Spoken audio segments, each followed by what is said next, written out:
Agora eu estou recebendo aqui no estúdio o doutor Eduardo Leite, que é criminólogo e vitimólogo, e vai conversar com a gente sobre as reviravoltas que estão acontecendo no caso Bruno, que logo agora de manhã já estão tendo novidades. Bom dia. Bom dia. Tudo bem? Gente, tudo bem, graças a Deus. Seja bem-vindo mais uma vez, viu, doutor? É sempre uma satisfação estar consigo aqui. Satisfação é toda nossa. E olha, você que está acompanhando esse caso também, fique atento, porque as informações que a gente vai trazer agora são as últimas notícias mesmo a respeito desse caso. Você querendo interagir, fique à vontade, mande seu e-mail para revistadacidade.tvgazeta.com.br. Bom, a grande novidade do dia ontem, pelo que a gente acompanhou, né, ao longo aí dos telejornais e tudo mais, é que os advogados do Bola não ficaram nada satisfeitos com algumas colocações que a juíza fez e resolveram abandonar o caso, né? E, a partir disso, o caso foi desmembrado. Qual é a consequência que isso pode ter para o julgamento? O que acontece? Na verdade, esse abandono de plenário, inclusive hoje a juíza já aplicou uma multa para cada um dos advogados, R$ 18.700 para cobrir os gastos do tribunal. O que isso não é comum. Tá? Não é comum? Não. Porque nos Estados Unidos é comum, isso poderia gerar uma multa de $100 mil, inclusive. É que, na verdade, o procedimento é diferente lá, né? Ou seja, você tem toda uma preparação anteriormente. No Brasil, não. O sistema do júri, ele tem uma preparação formal, mas ele não tem uma preparação efetiva do júri, né? A coisa acontece de uma forma meio tumultuada. E ontem eu já tinha anunciado que é um julgamento muito difícil, complexo, e que acho pouco provável que ele chegue até o final, né? Porque todo julgamento longo, ele é de difícil condução. Né? A juíza que está conduzindo esse julgamento, ela tem que ter, ainda mais quando você tem multiplicidade de réus, que é o caso, eram 5 ontem, já reduziu para 4 e hoje já reduziu para 3, porque já teve o desmembramento também da Daiane, em função de problemas existentes nos pedidos dos advogados e também da promotoria, em que pese esse pedido foi feito pela promotoria e a juíza acatou. E ontem, essa questão do abandono do advogado foi em função dos pedidos requeridos à juíza antes do início do julgamento. Porque o que acontece? Existe um procedimento que todos os pedidos deverão ser feitos antes da instalação da sessão, até por uma questão de nulidade. E a juíza determinou 20 minutos para cada um dos advogados. Quer dizer que essa regra já estava estabelecida antes? Foi estabelecida por ela ontem. Naquele momento? Naquele momento, porque não existe prazo determinado para a elaboração dos requerimentos. Arguindo nulidades e daí por diante. E aí não existe eles prazo. Pouco tempo. E a juíza estabeleceu 20 minutos para cada advogado. Eles queriam 5 horas? Não, na verdade é o tempo necessário para fazer todos os requerimentos, porque o que acontece? Se você tem uma quantidade, e esse caso específico, ele tem algumas colidências com a lei, né? E por conta disso, os advogados têm que fazer todos os pedidos para que não tenha preclusão do direito a arguir a nulidade lá na frente. O que é preclusão? Perde o direito de fazer qualquer recurso no sentido de anular o julgamento. Então, por essa razão, quando ela estabeleceu um prazo de 20 minutos, o advogado do Bola, os advogados do Bola, que são 3, se sentindo prejudicados, ou seja, cerceada a defesa, então ele efetivamente abandonou o plenário e, consequentemente, a juíza impôs um defensor público. Como o réu tem direito, no prazo de 10 dias, a indicar um novo advogado, então o que acontece? Fica impossibilitado de fazer aquele julgamento para aquele réu. E ele não aceitou o defensor público? Não aceitou o defensor. A ele. Não aceitou e tem 10 dias para fazer a indicação de um novo advogado. Agora, o que eles também questionaram a questão do júri, né? Que eles estão alegando parcialidade, já que foram eleitas aí, sorteadas, 6 mulheres e um homem, né? Então, o que acontece? Também um outro procedimento da juíza, para mim, equivocado, na minha visão, equivocado. De todos os jurados convocados, a juíza dispensou, que são 25 convocados, e tem que se instalar no mínimo com 15 jurados. O que acontece? A juíza dispensou 7 jurados que tinham participado de um outro julgamento que não tem nada a ver com esse. E a alegação era essa? No começo do mês. Então, o que ela fez? Por ser um julgamento longo, eles já teriam participado num julgamento anterior, ela, de forma completamente arbitrária, ela dispensou os 7 jurados. O que isso significa? De 25 já cai para 18 jurados. Então, na hora de você, porque cada uma das partes tem direito de dispensar 3 jurados. Né? 3 jurados. A acusação tem 3 jurados para serem dispensados e a defesa 3 jurados. E aí, como você tem vários réus, então o que acontece? Os 3 jurados é para todos os réus. Não é para cada um dos, senão não sobraria jurados, é óbvio. Então o que acontece? Nessa questão de dispensa de jurados, todos os advogados têm que estar de acordo com a dispensa daqueles jurados. E como você tem um número menor de jurados, aí você criou já um problema, ou seja, de uma certa forma você cerceou, né, você impediu a defesa de ter uma quantidade maior de homens do que mulheres. Então, na sua opinião, os advogados tiveram razão nesse protesto que eles fizeram e no abandono do plenário, já que essas decisões foram consideradas até arbitrárias? O abandono é de uma certa forma um radicalismo, mas o radicalismo é em função de uma postura da juíza. Então não foi uma manobra para tentar postergar isso? Eu vou te dar um exemplo. Eu tenho mais de 600 julgamentos realizados. Desses 600 julgamentos eu abandonei um plenário até hoje. Abandonei em função do julgamento acontecendo, eu tive que abandonar em função de um advogado de acusação ter feito uma argumentação que não tinha no processo e a juíza, na verdade, não quis corrigir aquela situação. A juíza não quis corrigir. Eu imediatamente disse, bom, dessa forma eu não tenho como conduzir. Ou seja, porque o advogado de acusação, nenhuma das partes pode fazer testemunho. E o advogado de acusação fez o testemunho. Aí, o que me restou? Quando eu protestei, a juíza falou que não havia nenhum prejuízo. E havia um prejuízo. E aí, obviamente, eu abandonei. Então, essa questão, mas é um radicalismo. Eu já adianto, é um radicalismo do advogado abandonar o plenário. Mas seria às uma vezes, última instância, digamos assim. Quando você não tem mais você foi à exaustão, quando não há a menor possibilidade, então existe essa questão. E, obviamente, a juíza representa o advogado e daí por diante. Né? Então, essa, para que a entidade, a OAB, possa punir, se for o caso. Geralmente não há punição porque o advogado, ele tem razão em relação a isso. Então, esse caso já começou errado. E por que ele começou errado? Como é que você faz? Isso não está estipulado na lei, mas dentro de uma ordem lógica. Quem é que você tem que julgar? Primeiro os executores e depois os partícipes, depois as pessoas que participaram do crime. Ontem, com esse desmembramento, ou seja, com o abandono do plenário por parte do Bola, o que aconteceu? Você, na verdade, excluiu do julgamento alguém que está sendo acusado de ter executado. Que é um executor. Vamos dar um exemplo. Ele vai ser julgado numa outra oportunidade. Acontece uma condenação desses 3 réus que sobraram, tá? Que são partícipes. Um é executor, está sendo acusado por executor, que é justamente o Macarrão, e o mentor, que é o goleiro Bruno. E depois tem a outra moça também que está respondendo. Aí o que acontece? Há uma condenação desse caso. Aí no julgamento do Bola, há uma absolvição. Há uma contradição, porque são jurados diferentes, há uma contradição. Nessa contradição, num recurso lá na frente, esses que foram condenados poderão se beneficiar da absolvição do executor.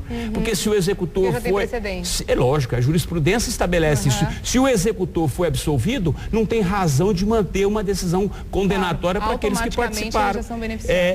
Não é automaticamente, depende de um recurso. Mas eu estou dizendo, a ordem já começou errada. Então, é a pressa, sabe aquela coisa? É a pressa, ou seja, quero fazer esse julgamento a qualquer custo e a qualquer preço. Não pode ser assim, não deve ser assim. Então hoje, quem deveria estar sendo julgado hoje, na minha opinião, pela experiência que eu tenho do júri, aqueles que estão sendo apontados como executores e o mandante do crime. Todos os demais, que são os crimes conexos, que é o sequestro, essa cárcere privado, deveriam ser julgados numa outra oportunidade. Porque se esses forem absolvidos, o que vai acontecer com os partícipes? Obviamente, pela lógica, teriam que ser absolvidos também.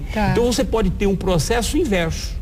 Então, esse processo inverso, você prejudica substancialmente o julgamento. Então, na sua visão do que está acontecendo agora, isso não faz parte de uma estratégia, de uma manobra para fazer com que o processo fique ainda mais truncado, mais complicado? São acontecimentos que estão tomando esse formato por conta do que a juíza justamente estabeleceu no começo do processo. Na minha visão, seria muito mais simples que a juíza já pudesse, com o promotor, já estabelecer, bom, quem vai ser julgado hoje? o Bruno, que é o mandante, que está sendo apontado como mandante, o Macarrão e o Bola, que são executores, ok? Vamos deixar essas duas, porque quando você diminui a quantidade de réus, você viabiliza a realização do julgamento. Você facilita a condução do julgamento. Agora, querer enfiar todo mundo num pacote só é extremamente complicado e a probabilidade de você chegar ao final do julgamento, ela é infinitamente menor. Então, se você pega, e ainda numa visão mais apurada, você deveria julgar o Bola e o Macarrão, que são apontados como executores, posteriormente o Bruno, e aí assim as moças, a Daiane e a outra que está sendo apontado como está sendo acusada de sequestro e cárcere privado. Então essa seria a ordem, deveria ser 3 julgamentos aqui neste caso específico. Aí você tem, porque um resultado pode favorecer o outro. Então se você, os executores foram absolvidos, ótimo, então tá bom, nós já temos uma absolvição. Agora, informações novas não param de chegar, porque isso está em pleno andamento neste momento e a gente vai aqui atualizando você e ao mesmo tempo fazendo uma análise, o que é muito interessante para que a gente entenda a complexidade desse julgamento todo. Assim como está a informação que está escrita na sua tela agora, o Bruno demitiu agora de manhã. É isso? O advogado... Destituiu o advogado dele no começo desse segundo dia de julgamento. Qual a consequência que isso pode trazer? Na verdade, são 2 advogados, né? O Rui Pimenta foi destituído e ficou o Simin. Tá. Porque o que acontece? O Rui Pimenta e o Simin, eles faziam a defesa tanto do Bruno quanto da Daiane. Quando ele destituiu o Rui Pimenta, porque ele estava se sentindo inseguro, o que acontece? Permaneceu o Simin. Só que o Rui Pimenta também fazia a defesa da Daiane. Então a Daiane também foi desmembrada. Aí a Daiane foi excluída desse julgamento hoje, né? O Rui Pimenta saiu do plenário e hoje você tem 3 réus sendo julgados, né? Você tem o Bruno com o Simin, aí você tem o Macarrão com o advogado dele e a terceira... Que é a ex-amante. Que é a ex-amante do Bruno, né? E a Daiane é a ex-esposa. A Daiane é a ex... a Morena. É a Morena, a Morena que cuidou da criança, que ficou cuidando da criança, inclusive, que é o que está lá especificado na denúncia, tá? Então, com essa situação, você, na verdade, tem um julgamento de 3 pessoas. Tá. Né? Então, o Rui Pimenta já saiu do plenário. E isso é um procedimento normal e não existe estratégia nisso. Né? É um procedimento normal. Durante o julgamento, o acusado se sente inseguro com um advogado, ele tem todo o direito de destituir o advogado. Isso antes e durante o julgamento. E depois também, se eventualmente houver absolvição ou condenação, ele pode destituir o advogado. Mas agora o processo continua normalmente com um advogado só? Ou ele tem direito a instituir mais um advogado? Não. Agora só um advogado. Só o Simin, que na verdade iniciou, porque os advogados, aqueles que iniciam, eles têm que levar o julgamento até o final. Eles podem ser destituídos, mas não pode ser efetivamente contratado um outro advogado no curso do julgamento. Mas não é isso que está acontecendo com o Bola agora? Não, mas aí o que aconteceu? Ele não está sendo julgado, ele vai ser nomeado um novo advogado, que ele tem 10 dias de prazo para poder nomear um novo advogado. E vai ser julgado. Porque aí partiu do próprio advogado e não do réu que está destituindo o advogado. Vamos supor que esse Simin queira abandonar o plenário também, aí rola mais ainda. Não, se o Simin abandonar o plenário, o que acontece? O Bruno não vai ser julgado nessa oportunidade. E ele tem os 10 dias também. Aí ele também tem os 10 dias para poder nomear um novo defensor. Tá. Então é dessa forma que a situação ela se encontra hoje, né, nesse exato momento. Tá? Então, por isso que eu falo, às vezes essa ansiedade dos juízes querem realizar um julgamento, isso leva a um prejuízo irreparável, não só do réu, mas sobretudo da sociedade, porque a sociedade também é prejudicada a partir do momento que você não tem o julgamento realizado. Então, se tivesse desmembrado, ou seja, se tivesse desmembrado esse julgamento em 3 julgamentos oportunos, executores, mandantes e os partícipes, obviamente a probabilidade de chegar ao final esse julgamento seria muito maior. E a gente já tem todo o entrave durante, né, as investigações da questão da falta de provas, então já é um julgamento extremamente difícil de ser feito e começando a ser conduzido dessa forma tão complicada, A gente pode esperar o quê no final dessa semana? Olha, um bom júri, um bom julgamento acontece quando existe bom senso de todas as partes. Quando existe bom senso do juiz, quando existe bom senso do promotor e quando existe bom senso da defesa, né? Então você consegue realizar sentando e conversando, estabelecendo quais são as regras antes mesmo de instalar a sessão de julgamento, porque senão a probabilidade de você chegar ao final e chegar a uma sentença, ela é infinitamente, ela é muito mais difícil, muito mais complicada. E hoje, como você colocou, a falta de prova, ou seja, a falta da existência do corpo, né, a comprovação da materialidade delitiva, complica mais ainda a situação, por uma única e simples razão. Vai realmente convencer o julgamento, ou seja, vai ganhar esse julgamento quem melhor convencer, quem melhor argumentar, né? Tanto o Ministério Público quanto a própria defesa. E existe um problema ainda, porque você tem 3 horas na hora dos debates, depois que ouvirem todas as testemunhas dos interrogatórios, você tem 3 horas de debate para o Ministério Público e 3 horas para a defesa. O que acontece? A acusação vai ter 3 horas para poder trabalhar, ela e o assistente de acusação. E a defesa? Os 3 advogados deverão dividir as 3 horas. Então, cada um fica com 1 hora para poder fazer a sustentação. Então, isso já existe... é considerado pouco? Dependendo da complexidade do caso, pode ser pouco, pode ser muito pouco, entendeu? Porque se você tem laudos periciais que você tem que explicar, se você tem uma quantidade de testemunhas que você tem que explorar. Ontem nós ouvimos uma primeira testemunha, né? Teve uma testemunha, Cleiton, né? Que foi o Cleiton, que é o confirmou, teria confirmado que aquele que faleceu, que foi vítima de homicídio, que é o primo do Bruno, teria mencionado, que foi ouvido inclusive na polícia e tal, que teria mencionado que ouviu o rapaz comentar numa viagem de ônibus que viu jogar a mão da vítima para os cães. Aí o que acontece? Você tem uma testemunha que fala isso, só que tem o laudo que diz que os animais não ingeriram carne humana. Olha o conflito já. A testemunha está mentindo.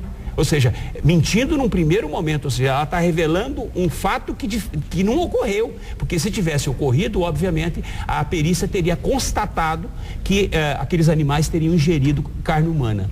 Na verdade, o Cleiton mesmo, ele voltou atrás numa declaração que ele deu, primeiro em depoimento e depois ele foi ouvido, né? na polícia, ele foi ouvido na polícia e contou essa versão. Em juízo, ele já mudou o depoimento, diz que nada disso, enfim, que ele foi coagido, né, na polícia e que de fato existe um problema porque o menor foi ouvido sem a presença, né? Tem um menor que também foi ouvido sem a presença de um curador e de um advogado, que isso torna nulo aquela prova ela pode existir no processo, mas ela não obedeceu os procedimentos, ou seja, aquilo que a lei impõe, né? Então acaba comprometendo. Isso é de fato a pressa que você tem de querer fazer uma prova ou fazer um julgamento que efetivamente pode se comprometer no curso dele e vai ouvir. Com pouca sustentação por enquanto. Vai acontecer. Eu não sei nem se esse julgamento vai chegar até o final, para te falar a verdade. Eu acredito que ele não chegue, porque um julgamento longo, né, e da forma em que ele está sendo conduzido, eu acho muito difícil segurar, porque os advogados começam, imagina, se hoje até o final da tarde ou amanhã o Bruno destituir o Sinim, o que acontece? Vai ficar o Macarrão, que não está presente no plenário, porque ontem ele passou mal e foi conduzido de novo para a penitenciária, então está sendo feito um julgamento sem a presença do acusado, a pedido da defesa. Não há nenhuma nulidade nisso, porque a defesa foi lá e pediu. Na hora do interrogatório ele volta, faz o interrogatório. Só para aquele momento. Para aquele momento e ponto final. Então, se eventualmente o Bruno, por qualquer razão, for desmembrado o julgamento dele, ou seja, esse julgamento pode estar certo que ele está comprometido. Não há mais a possibilidade, porque aí você vai ter o Macarrão sendo julgado sem a presença e vai ter a outra ré, que eu não me lembro o nome dela, também sendo, acho que é Fernanda, me parece o nome dela, sendo julgado por um outro advogado, mas cárcere privado e sequestro. Então você vê que a complexidade do julgamento já está ocorrendo no segundo dia. Fernanda Gomes. Fernanda Gomes. Isso. Então é a Fernanda e o Macarrão e o Bruno que estão sendo julgados neste momento. Agora, o promotor, ele por mais, ele está dizendo o seguinte, que por mais que de repente ele não seja condenado pelo crime de morte, né, pelo assassinato da Elisa, existem outros crimes envolvidos aí, então de qualquer forma ele precisaria ser julgado, que seria o crime de sequestro e cárcere privado, que esses sim estão comprovados com algumas provas. O que você pensa sobre isso? O que acontece, Regina? Isso é muito engraçado, tanto você começou a mencionar, e eu, de uma certa forma, fico imaginando.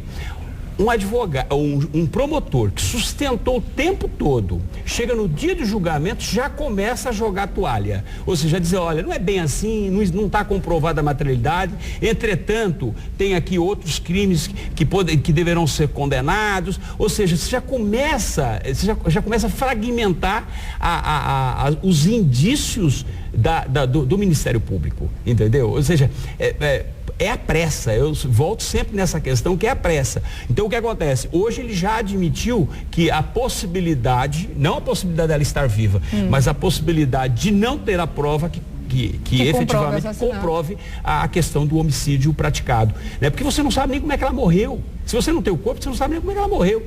Né? Então, e se ela cometer um suicídio? E quem deles foi que matou, ou seja, quantas pessoas são enterradas como indigentes nesse país? Entendeu? Por quê? Porque você fica lá um tempo e de repente não encontra e acaba sendo enterrado como indigente. Então, quando você não sabe nem a forma, né, se foi mecânica, se foi com tiro, se foi com instrumento, com um porrete, enfim, você não sabe nem como é que ela morreu efetivamente. Então, hoje você está trabalhando com conjecturas, com ilações. Então, essa demonstração do próprio promotor já é o primeiro indício, aí é indício quase comprovado, né? De que efetivamente ele vai mais focar na questão do sequestro e do cárcere do que necessariamente na questão da morte. E o crime mais grave neste caso é, obviamente, seria a morte. Agora, ele diz que tem prova em relação ao sequestro e em relação ao cárcere privado. Só que aí você tem uma coisa, se você não tem o corpo, como é que é essa história, né? Como é que você vai provar esse sequestro, esse cárcere, se efetivamente nem a morte você conseguiu comprovar? Interessante, para a gente concluir esse segundo dia de bate-papo a respeito do início aí, do segundo dia de julgamento, é interessante a gente perceber e fazer uma análise da reação das pessoas. Normalmente um caso complexo como esse causa uma comoção popular, o caso onde está envolvido o assassinato de uma jovem, uma moça nova com um bebê novinho, que deixou o bebê aí, no caso, para a mãe, para a avó cuidar, né, e tudo mais. Isso causa uma comoção popular. Só que as pessoas estão trabalhando com a possibilidade de absolvição e não estão muito, digamos assim, achando isso um absurdo, o fim dos tempos, porque justamente não existe corpo. Na sua opinião, é porque ele seria um ídolo do futebol e o futebol atenua um pouco essa situação, ou justamente porque as pessoas não conhecem os requintes de crueldade pelos quais ela pode ter sido assassinada? Vamos supor que estivesse realmente comprovado que ela foi esquartejada e entregue aos cães para ser devorada, ou enfim, qualquer outro tipo de requinte de crueldade. Você acredita que isso ajudaria a opinião pública a ter uma opinião mais forte a respeito? Eu penso, Regiane, que na verdade é um mix de coisas, né? Porque hoje você não pode subestimar a capacidade e a inteligência de toda uma sociedade, né? As pessoas hoje elas interagem, elas querem acompanham, saber, elas acompanham. Hoje não adianta você simplesmente utilizar um discurso, porque elas não acreditam mais naquele primeiro momento, naquele discurso. Então, eu acho que é uma soma de coisa. Não é só ele por ser um ídolo do futebol, mas sobretudo que também a mídia está fazendo um papel. Olha, qual é o papel que ela está fazendo? Não existe prova em relação ao cadáver, né? Não existe prova em relação ao corpo. Não existe prova de que efetivamente teria dado a mão da vítima para os animais comerem. Então, as pessoas também, elas param e raciocinam, imaginam, e aí você começa a ter as pessoas se manifestando, né? A sociedade se manifestando em relação a isso. Eu estava, inclusive, lendo aqui as notícias e teve um comentário lá. Um internauta lá mencionou, é injusto ter 6 mulheres e um homem só. Ou seja, então as pessoas já começam a questionar a forma de condução do julgamento. Então eu acho que é um mix, ou seja, tanto ele como ídolo, mas também esse trabalho que a mídia está fazendo de mostrar o que tem e o que não tem dentro de um processo, né? Agora, olha que coisa interessante. Por exemplo, a juíza proibiu que a mídia, né, ou seja, que a imprensa acompanhasse o julgamento. Eu acho isso uma tolice. Eu acho isso realmente fora de propósito. Porque será que isso mostra uma insegurança dela na condução? Ela quer preservar a imagem dos jurados, entendeu? Não dos réus, porque os réus ali ou seja, não estão mais preocupados com a questão da imagem, porque já foi veiculada. Mas ela quer preservar isso sem inibir a liberdade de imprensa? Pode, sem nenhum problema, porque você pode muito bem. Hoje a mídia, ela respeita isso. Então eu acho que os julgamentos, eles deveriam ser efetivamente veiculados, transmitidos, como acontece em nos Estados Unidos, por exemplo. Isso seria muito mais fácil até da gente poder acompanhar mais de perto e ter uma opinião mais firme, né, com relação ao que está acontecendo. Bom, vamos continuar aguardando, então. Tem uma percepção, né? Exato. Tem uma percepção do que está acontecendo. E saber justamente como funciona, porque quem nunca participou de um plenário, quem nunca participou de um julgamento, fica só com as informações que são passadas, tentando imaginar, como se estivesse aí lendo um livro, né? É verdade. Olha, muito interessante o nosso bate-papo de hoje também. Vamos continuar conversando sobre isso. Vamos aguardar aí novos desfechos do que vai acontecer nesse segundo dia. E, é claro, a gente volta a comentar aqui no Revista da Cidade, sempre com a presença do Dr. Eduardo Leite, que é criminólogo e vitimólogo e participa com a gente aqui, ajudando a entender um pouco mais esse momento. Obrigado, doutor. Obrigado. Ótimo feriado para você. Também. Curta bastante seu dia. Obrigado. Até.